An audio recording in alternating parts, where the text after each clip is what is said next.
Looking to buy, sell, or grow your business to position it for a sale? As the owner and managing partner of Sun Acquisitions, Dominic Rinaldi has personally been involved in over 300 M&A transactions. He has seen and done it all, consulting with large and small businesses across a broad range of industries.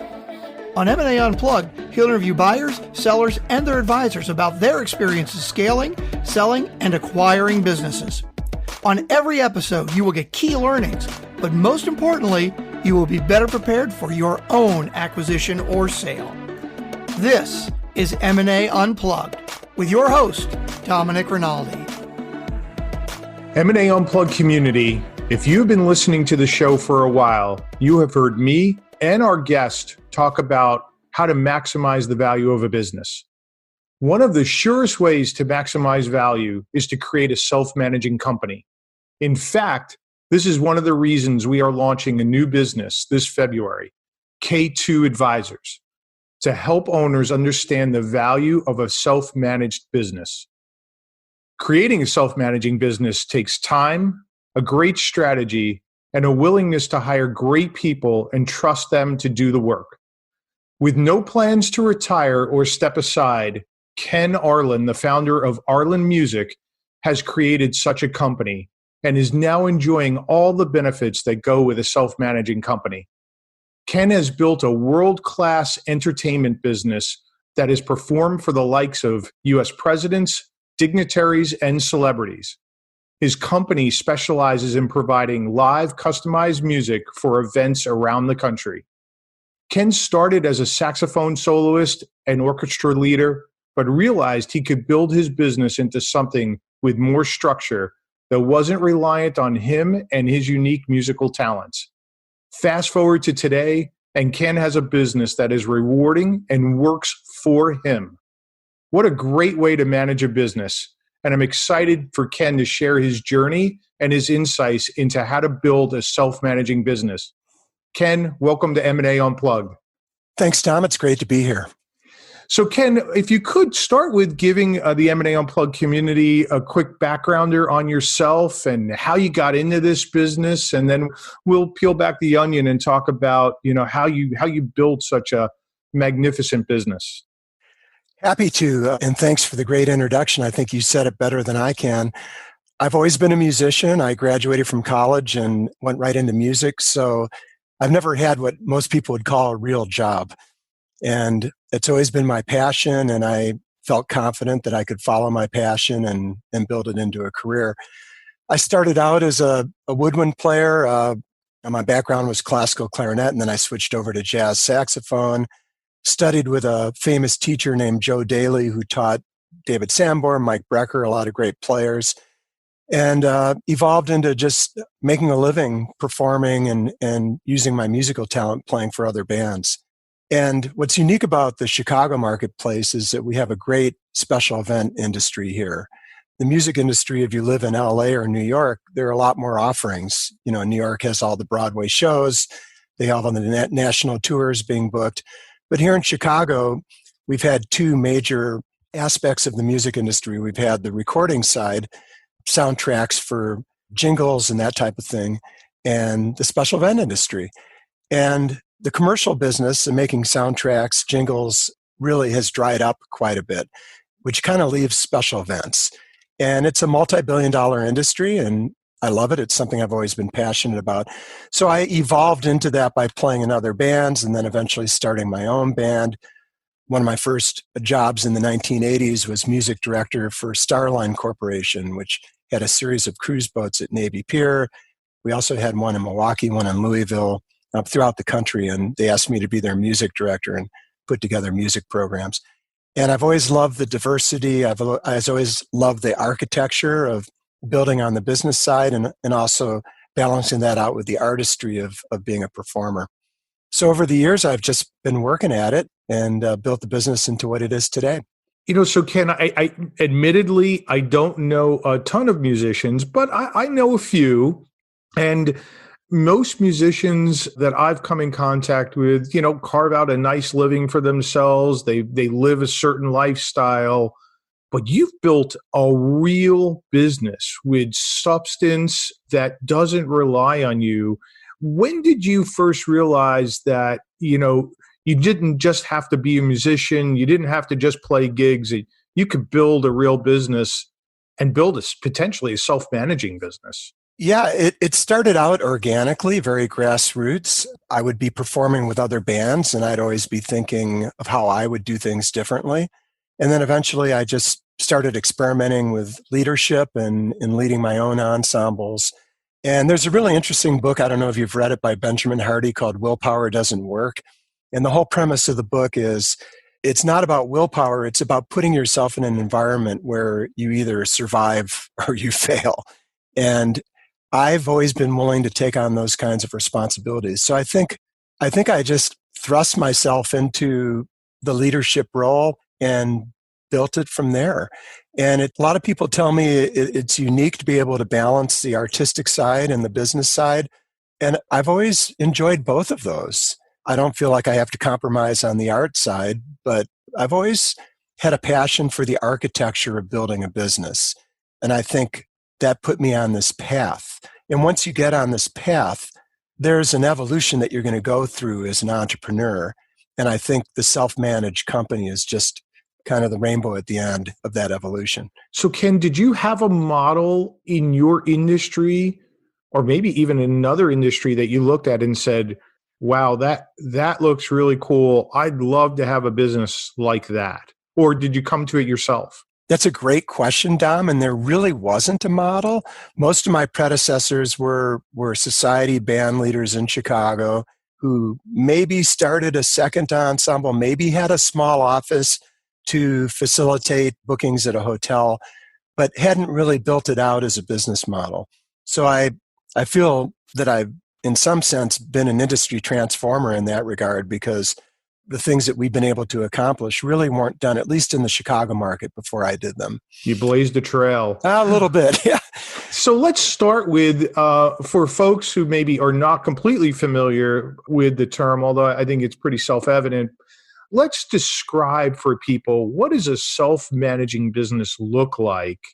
And then let's go back to your journey, how you evolved over time and what you had to go through to get to where you are today.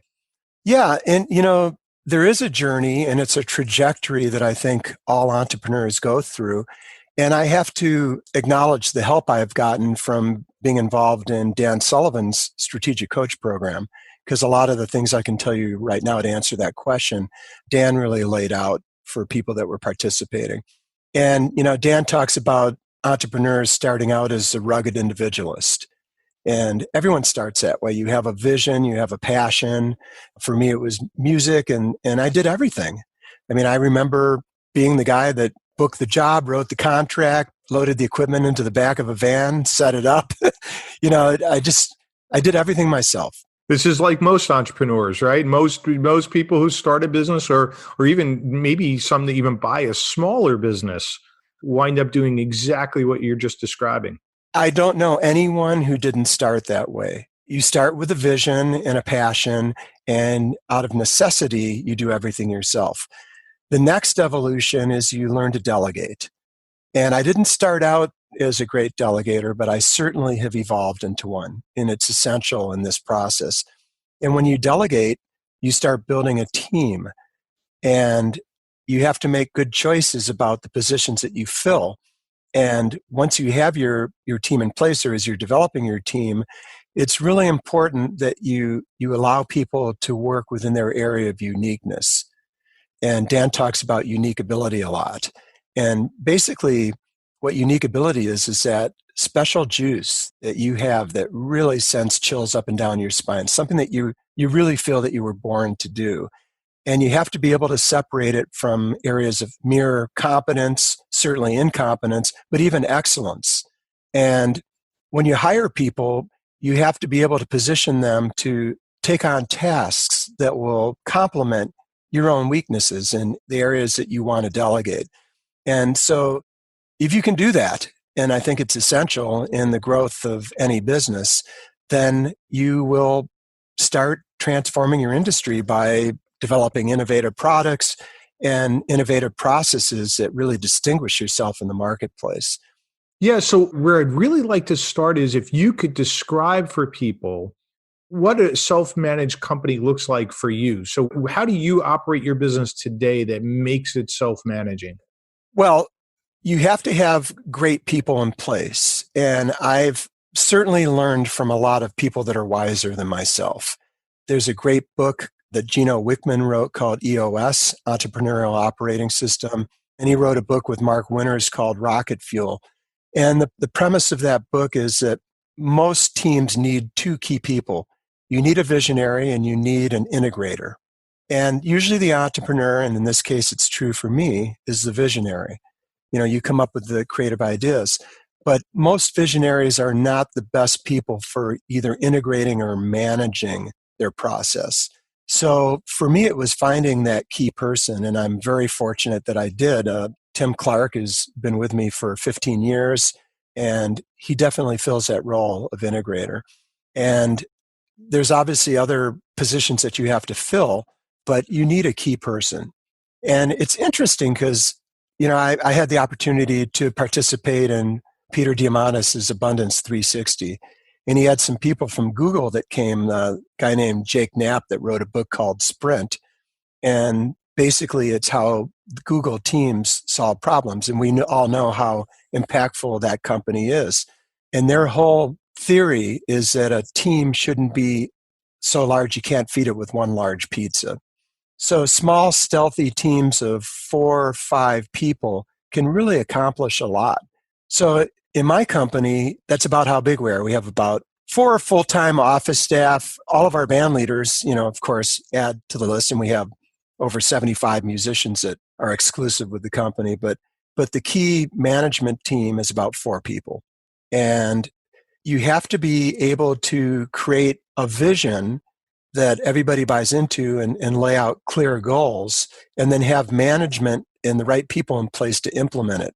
And when you do have the right people in place, it really doesn't require as much oversight and management as you would think, because everyone clearly understands what they have to do and they work towards that goal. So let me ask you this. How do you enjoy the benefits of having a self-managed company? And the reason I ask this is I talk about self-managing companies a lot with our clients. I tell them that to the extent that they can remove themselves from all of the day in, day out decisions that get made, other than the real strategic ones, and removing themselves from functional areas, that they'll create more value for themselves and for their business. But what are the benefits that you've realized as a result of a self-managed company? Balance and preservation of energy. I'm definitely functioning in a burnout industry. And you could say that about most businesses. When I look at people that are talking about selling their business or retiring, it's usually because they've become tired or lost their love or enthusiasm for the business. And I think it really comes down to managing your time, because if you have your health and you have great relationships and you have balance in your life and you love what you do, then why would you ever want to consider retiring or selling your business? But most entrepreneurs, they don't do a great job of managing their own energy. The benefit of the self-managed company is I can bring balance back into my life. Last year, I took 160 free days. Describe what a free day is, because that's a Dan Sullivan term, right? Well, yeah. I mean, it's 24 hours where you're not working, and that means not a text, not an email. It doesn't mean you didn't go into the office. It means you didn't touch work for 24 hours. Well, I would say it means you didn't go into the office, because it's almost impossible to go into the office and not touch work. But what's interesting about it is we're growing as a company. We're achieving more. We're having bigger sales results and accomplishing more and doing more performances. We'll do close to 500 events this year. And I'm taking all this free time. And when I come back to the office, a lot of times the company says, we got more done when you were gone. And the reason for that is, it's true. I mean, when you're the visionary and you're the idea person, you walk in with a lot of ideas. And then your staff has to respond to all of those ideas and figure out how to follow through on them. And it becomes a distraction. So the biggest benefit for me is, taking this free time at a point in my career where my kids are out of college. My wife and I want to enjoy the fruits of, many years of hard labor and hard work. And my wife was very supportive of me and building this business and very involved on the creative level, doing a lot of things for the company. So I love my life. It's a great life. I still do what I love. I love my business, but I do it with balance. And that requires the self-managed piece. Honestly, Dom, if I were to call up the office tomorrow and say, I'm taking the rest of the year off, the company would function just fine. There'd be about 30 clients that I've committed to leading their performances that, would be disappointed. But we have a co-leader in place that they would ultimately be very happy with. I mean, everybody at some level is replaceable, but you don't divorce yourself from the vision and the enthusiasm, but you free yourself up from the day-to-day activities to do the things you really love. And then I want to go to your journey, but I want to go back to, because I did a quick calculation here for the M&A Unplugged community. Ken has about 43% of the year as free days. If you calculate out how many days he's taken as free days, can you imagine doing that in your business? 43% of the time not touching your work in any way, shape, or form. That's amazing, Ken. I mean, congratulations. That's outstanding. But it does require you, when you are working on it, to be super focused and really have what Cameron Herold calls a vivid vision. Cameron wrote a book called Vivid Vision. And, what he recommends the entrepreneur to do is lock yourself off in a remote cabin somewhere and sit down and really think about your business and write out what your vision is, because everything really relies on the entrepreneur laying out, what is the vision? Why are we doing this? What are we going to do? What are the goals? Setting clear goals, and then you can accomplish them. I think if you're an owner of a business, if you're an entrepreneur, you are in a unique position to put your hands on all the levers and all the dials and build that business to serve your lifestyle. And it's much harder done and easier to say. But if you can do it, it's a great goal to shoot for. And, again, in my business, it's a requirement. Most musicians burn out. And I saw that all around me. Ken, I've been representing clients for a long time now, and I see burnout in every industry, and even people who are young, but they've been working at their business and in their business for 20 years or 25 years, and they're completely burnt out because they didn't learn how to create a self-managing business and give themselves that balance. And so even though they're young, they're done, and you can see it in their faces. And quite frankly, we bring them to market, and the buyers, once they meet them, look at them and say, "Wow, you're so young. Do you really want to sell this? Like, is there something I'm missing here? Is there something in the business that I'm not aware of that's in the closet that's going to come out after you walk away?" And the reality is, no, they're just burnt out. I was at a conference last year, and the conference leader had done a study of business owners and found that, it was a small study, but found that 75% of business owners were remorseful after selling their business. And not because of how much they got paid for the business. It was because they didn't have the next thing to go do in their life. So that tells you a couple of things. One, they hadn't created balance while they were running their businesses, and they sold it and they had nothing to go do. They had no hobbies, they had no interests, they were kind of lost. And so self-managed business allows you to do that and hold your business. And I think it's important to learn how to take some of the equity out of your business throughout the process, because a lot of guys build up all their equity inside the business and then they have to sell, Yeah. And in my case, I'm a terrible golfer. I have some hobbies that I really enjoy. And because I've had a lot of free time, I know what it's like to spend a couple of weeks basking in those hobbies. And ultimately, I get restless and I come back to my participation in music. I've oftentimes thought, well, if I fully retired, what would I do with my time? And the first thing I think of is, well, I'd play music. And then I go, You're doing that now. Wait a second. What's wrong with this picture? I'm doing that now. And I've always wanted to, write more music and record more. And those are goals of mine for this year. But, sometimes you have to kick yourself in the butt, to refine the level at which you're, using your work time. Absolutely. So, Ken, I want to get a little bit to the journey. I mean, maybe we can keep this at a high level because you don't create a self-managed business overnight. And I'm sure there are lots of peaks and valleys and plateaus that you have to break through. Absolutely. But maybe you could talk a little bit about your journey. I mean, you talked about how you started and how you first envisioned building a self-managing business and finding the right person. But maybe you could talk a little bit about what were the major steps in getting there? What were some of the plateaus you hit that you had to break through to ultimately get to where you are now? Sure. Every step of the way, as I've grown and as my business has grown, you reach a plateau, a certain level. And usually that's defined by an income level, where you just can't take on any more transactions. You can't do any more work or bring in any more business because you're maxed out.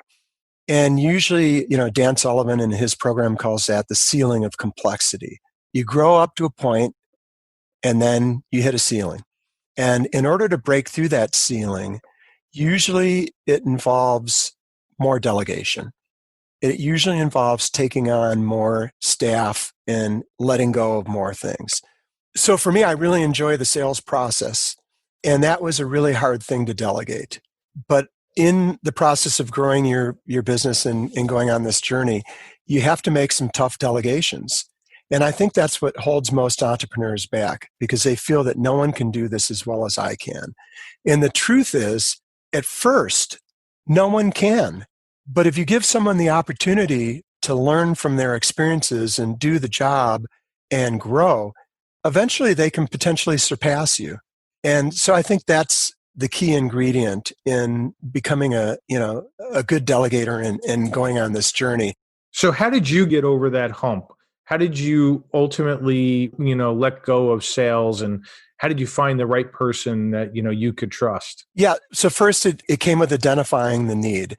And that resonates with deciding what is the best way for me to spend my time. And I realized that the way I wanted to spend my time was performing, playing music, and working with clients and totally on the creative side.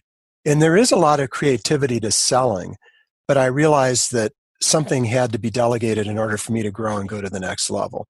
So I delegated selling. And over time, the sales department is far out producing what I would be capable of doing. And that frees me up to work on growing the business and traveling, meeting with people, opening up new opportunities, opening up new markets.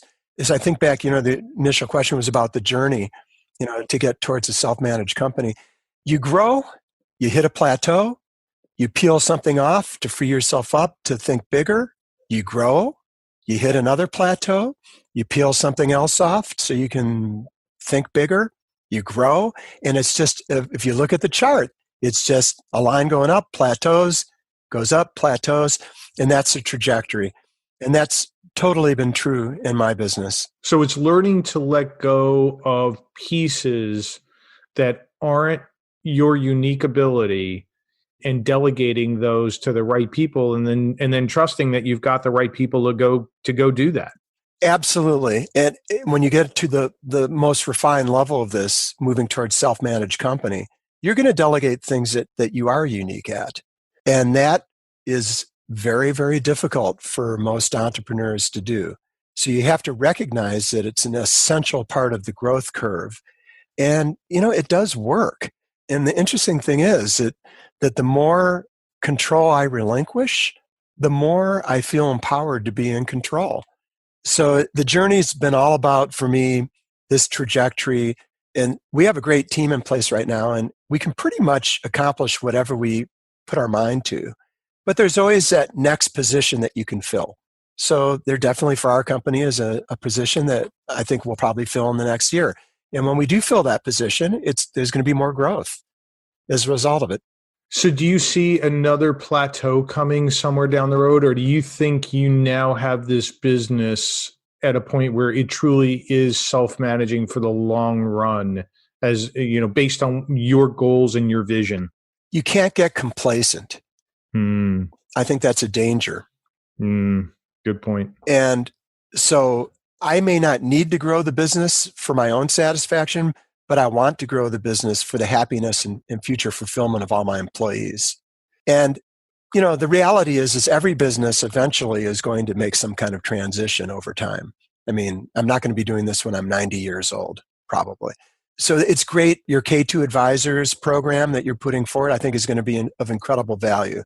Because even if someone like me comes in and says, I have no intention of transitioning, I have no intention of selling, I love what I do, I have a self-managed company and I have balance.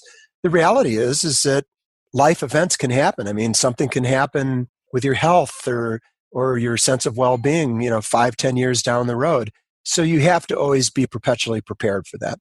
Absolutely. There's a date on the calendar for everybody, and it's either a date of your choosing or not of your choosing. So people will exit their business. The question is, are they going to exit it on their terms and getting maximum value? And if you run a self-managed business, most likely you're ready at any moment for that exit.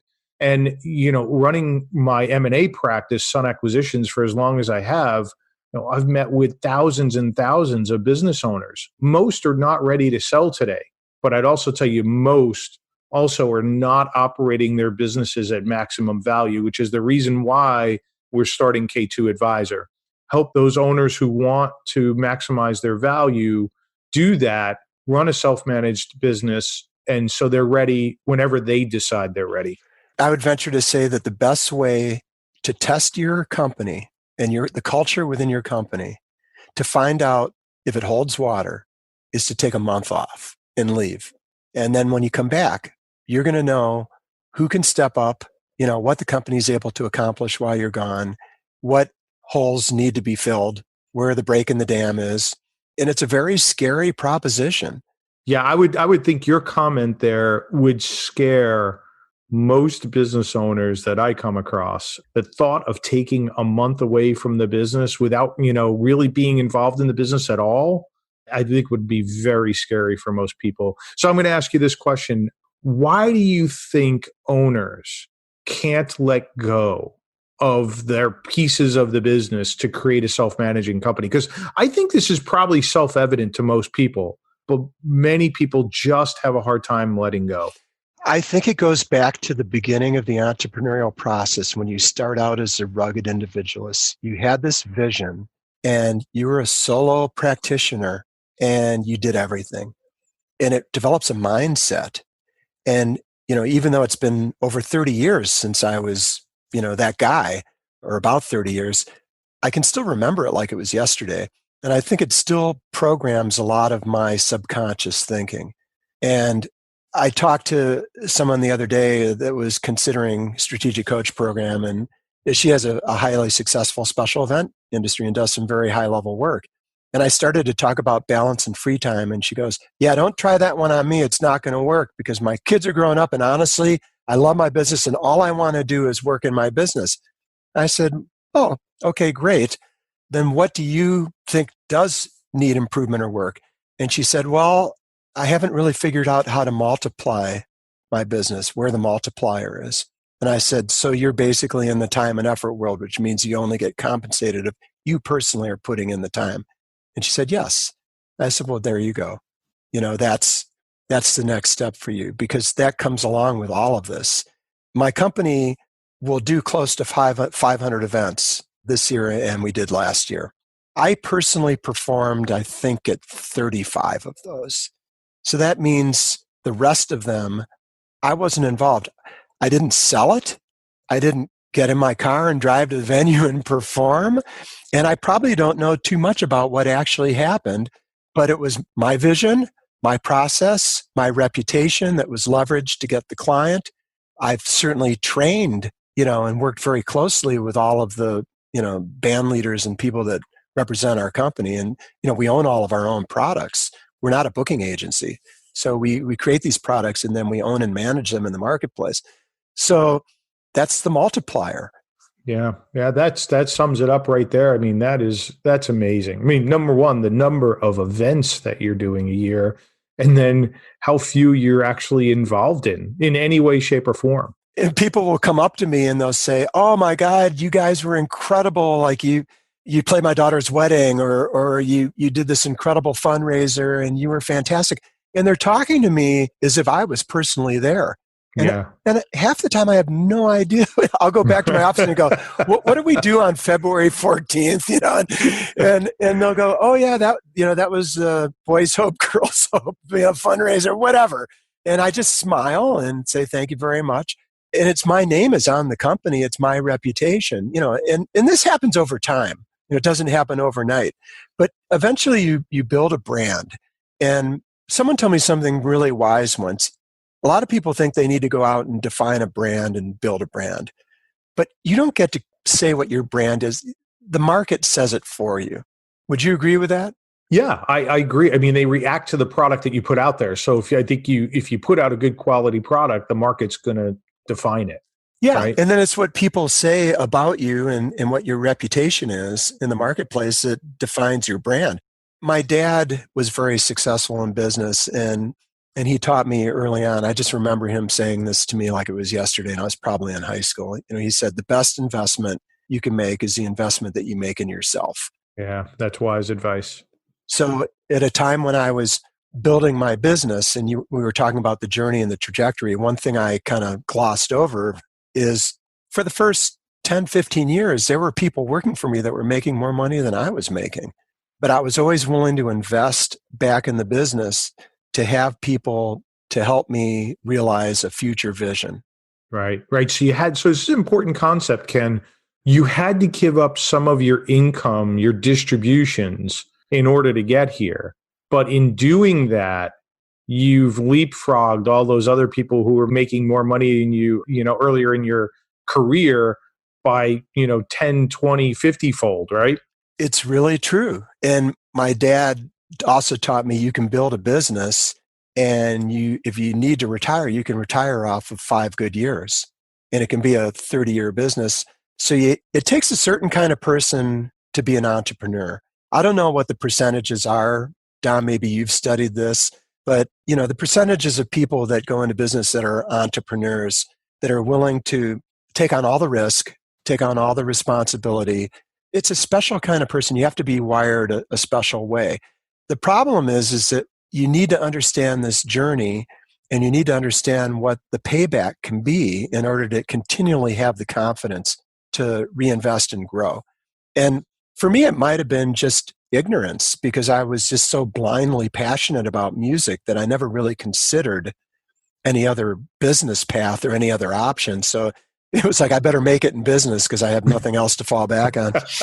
Well, you were passionate about it. And, I do talk to people who say to me, "I don't know that I can build a self-managed business. What I do is so special. My ability to sell to my clients is so special. I don't know that I can really hire the right people to do it." What I say to people in that case is everybody can do it. You just have to want to. And I think your business is, just such a great example of that. I mean, I think your business is a hard business. There's lots of competition, but you built something very unique in a sea of performers. And, there are lots of options out there, but your business is so unique compared to all of those other options. And I think, a lot of people looking at your business would think, well, I don't know how you build a self-managing business, in that industry. And here you are, and you did it. Dom, I still have people that come up to me all the time. And when I tell them what I do, they go, "So what do you do to make a living?"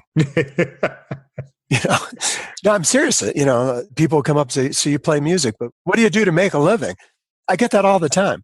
And I am passionate about mentoring young artists that want to have careers in it, not just music, but any of the arts, because I think I have a good sense of what the mindsets that you have to have in order to be successful. And the very first mindset is you have to accept that you are an entrepreneur if you want to succeed in the arts. You're an entrepreneur, and your product is your talent that you're bringing out in the marketplace, and all the laws of commerce apply to you. And being in strategic coach program and sitting next to really successful entrepreneurs in hundreds of different industries, what I've discovered is that the incredible similarities. People think I'm incredibly unique because I'm in music, but I'm dealing with all the same issues, all the same problems, the same trajectory of evolution, the same plateaus, the same need to delegate, the same issues that all other businesses work with. Yeah, these issues transcend industries, right? Every business has the same issues. It's just a matter of whether or not you're willing to do what it takes to create a self-managing business. And look, some people might not want to, right? They just might want to be the person that is involved in all of the functions. Just have to understand that the risk of burnout is high and the value of your business is going to be lower because it creates more risk for somebody else to come in and take over. Ken, we're going to get ready to wrap up here, but I do have one, big question that I want to ask you that I think a lot of people might be thinking about. So you mentioned 160 days of free time. You're not in those days, you're not touching your business in any way, shape, or form. I think that might scare a lot of people.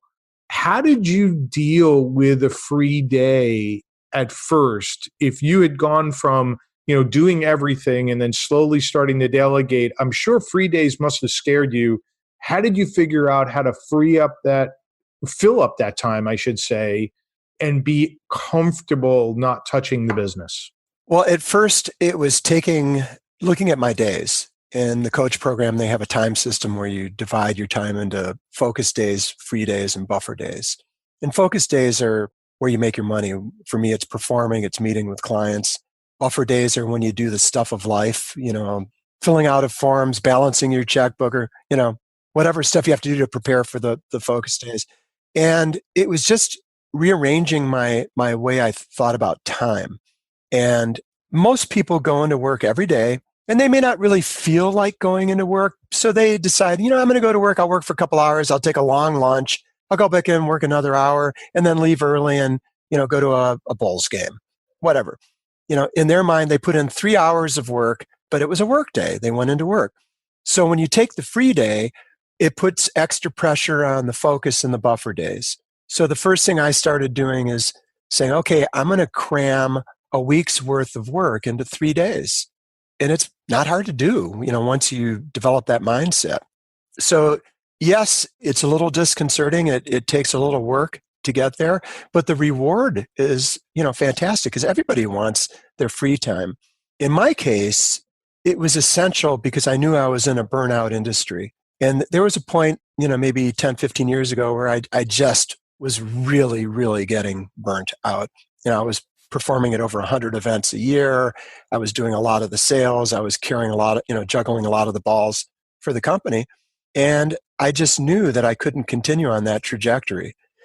So free time brings rejuvenation, and with rejuvenation brings better vision, better, strategic thinking. It all comes down to just using your time more efficiently. And I just came back from pretty much being gone for 2 weeks in a row. And we had a big New Year's Eve performance at the Bellagio Hotel in Las Vegas. And then my family went to Mexico for a week. And then I came back and did one job on January 11th and then left again for Scottsdale because I'm into cars and they have the big car week in Scottsdale. So I was virtually gone for 2 weeks. When I came back, my office presented me with a report. And the report was everything that got accomplished over those 2 weeks while I was gone. We had the most successful January in terms of sales, almost doubling our average January sales in history. So I knew they were obviously very busy, but there were a lot of other things that got done. And a lot of those things were goals that I had indicated to the company when we sit down and talk about, what our goals are for the next 90 days. So it's an incredible feeling of satisfaction to come back and say, all this got accomplished and I was gone. And then you're ready to jump back in and, pick up where you left off. And, it doesn't always work. All this relies on having people that can step up and carry responsibility. And, in any organization, there can be letdowns in that arena. And sometimes when you hit some rocky roads, and I'm not trying to sugarcoat this and make it sound like it's all Cinderella story, but the reality is that, this has been my lifestyle for the last few years. Yeah, that's just tremendous. Ken, I really appreciate you carving out some time to talk to me and share this information with the M&A Unplugged community. It's so important for me to have people like you on the podcast to really demonstrate that, achieving a self-managing company is possible. It takes time and effort and the willingness to let go and find the right people, but it's possible. And then the potential to have a balanced and rewarding lifestyle like you've carved out for yourself is there, while you have a business that's growing and creating opportunities for your people. Just outstanding. Congratulations to you. Thank you, Dom. I really appreciate it. It's great to share with you today. Absolutely. So M&A Unplugged community, let me just recap a few things that Ken touched on that I think if you're interested in building a self-managing company really matter. First is you have to get really crystal clear on your vision and your goals for the company. What is it that you envision? How do you want the business to operate? Then you have to be really clear about what your unique abilities are. And unique ability is a term that is coined by Dan Sullivan. Boy, we've given him a lot of credit today, and rightfully so. But unique ability is not just the things that you're good at. It's the things that you're good at and the things that you love to do. Because there are lots of things that we're good at that potentially drain us of our energy. And we need to learn to let go of those things as business owners, but focus on the things that we're good at and we're passionate about, we love to do. When you find that, stick to those things and delegate everything else. And the delegation may take some time and it may be a lot of starts and stops, but eventually you'll figure it out if this is really your goal to build a self-managing company. Then in building that right team and developing them and trusting them to go do the right things. And if you can create that, you're probably going to carve out a really nice business for yourself with a lot of balance. And as I mentioned earlier in today's show, we are forming a new company called K2 Advisor, which will hopefully be launched in February. And this is one of the things that we're going to work with owners on, is how to create a self-managing company, how to create more value in your company. And if you're looking to acquire a business and want to start out on this path from day one, we'll work with you as well to figure out what's the right path for you to create a business that has maximum value. All of today's information will be available in the show notes. If you would like to learn more about the process of acquiring, scaling, or selling a business, please visit our website at sunacquisitions.com, or feel free to reach out to me at drinaldi@sunacquisitions.com.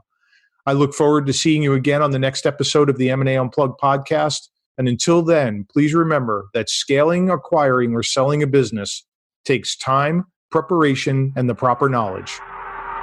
Thank you for joining us today on M&A Unplugged. If you enjoyed the show, please subscribe, rate, and recommend it wherever you get your podcasts. If you want more great information on how to scale, acquire, or sell a business, please visit our website at sunacquisitions.com.